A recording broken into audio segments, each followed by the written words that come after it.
For the last couple of weeks, I have been talking about Legends and Canon Star Wars.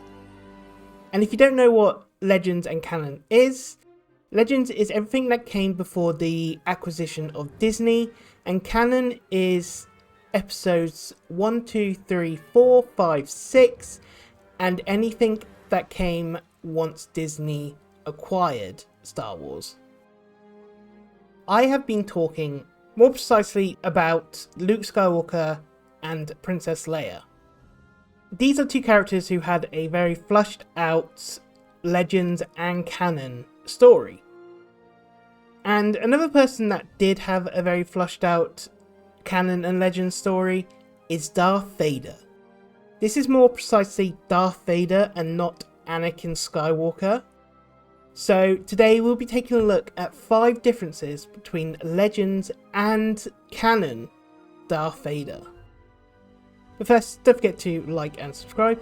Come out videos every Friday, and let's get into it. Number 5, Darth Vader's apprentices. Within the Legends timeline, just like Palpatine, Darth Vader knowingly broke the rule of 2. Although there was only ever 2 official Sith Lords during the reign of the Empire, Darth Vader trained numerous dark acolytes. Those among Vader's disciples are Galen Marek from the Force Unleashed series, Karis from the comics. Of all of Vader's apprentices, Shira Bree had the most impact on the galaxy, with Bree eventually becoming the Dark Lady of the Sith, and founded the next iteration of the Sith Order. In canon though, Darth Vader never broke the rule of 2, but he and Palpatine certainly bent the rule with the Inquisitor program.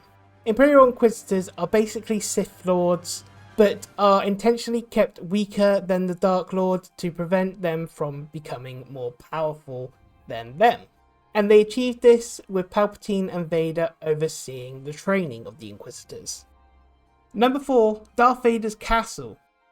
The concept of Darth Vader's Castle was actually a rejected idea from The Empire Strikes Back. However, in Legends, they actually did bring this idea back, and in Star Wars Dark Empire 2 comic series, it was located on the ancient Sith world of Vijun in the Outer Rim territories. The Bass Castle became Vader's personal fortress where he meditated, trained, and studied the Sith arts when he was not actively serving the Galactic Empire. After Vader's death, Bass Castle would be co-opted by the Dark Side elite on behalf of the Dark Empire, and later the disciples of Ragnos. In canon, Darth Vader would receive a castle. Debuting in Rogue One, Fortress Vader would serve the same purpose as the Legends continuity, only this new iteration of the fortress would be located on Mustafar, and would be further explored in the Darth Vader comics, tying it to the ancient Sith Lord Darth Momin. Number 3, Tactical Genius and Manipulator.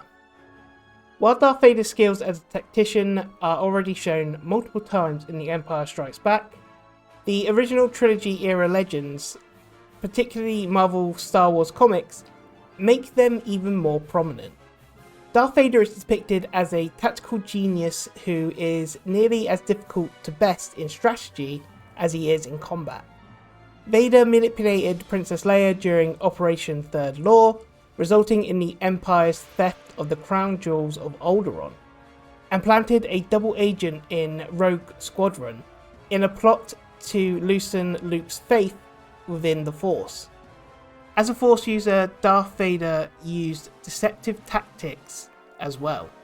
Using Force-generated illusions, Vader deceived Luke Skywalker, who struck down Orman Tag, thinking the Imperial Baron was Vader himself.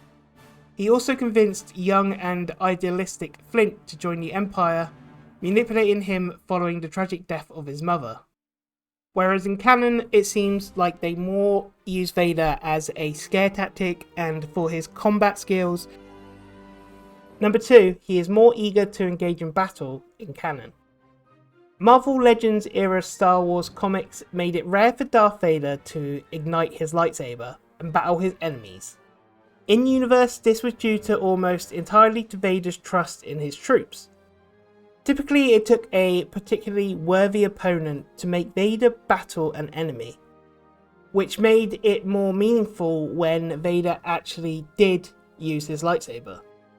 However, in the modern canon, Darth Vader is far more eager to engage in battle. This includes a famous moment in Star Wars Vader Down comic, which sees the Dark Lord destroy a massive formation of rebel troopers and tanks.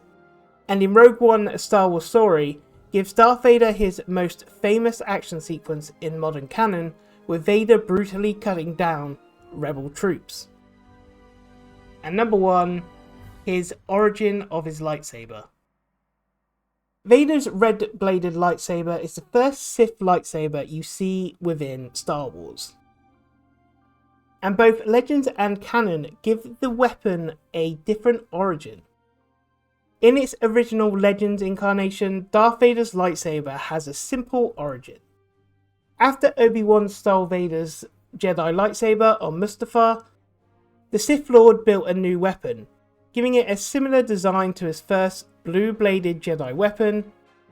This new Sith lightsaber was powered by a synthetic lightsaber crystal, which was created with the dark side of the Force and given the traditional red of the Sith weapon.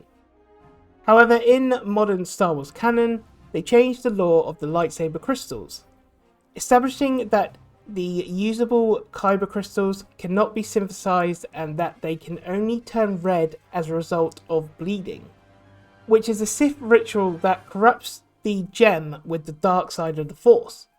In the Vader comics, Darth Vader tracks down Jedi Master Kirak Infila and murdered him with the dark side, taking his green kyber crystal and bleeding it. After using the fallen Jedi's lightsaber hilt for a time, Vader constructed a new hilt for the corrupted crystal, finalizing the weapon seen in the movies. But there we have it, 5 of the differences between Legend and Canon Darth Vader. Is there any more that I should have included? Let me know in the comments. And as always, I'll see you again.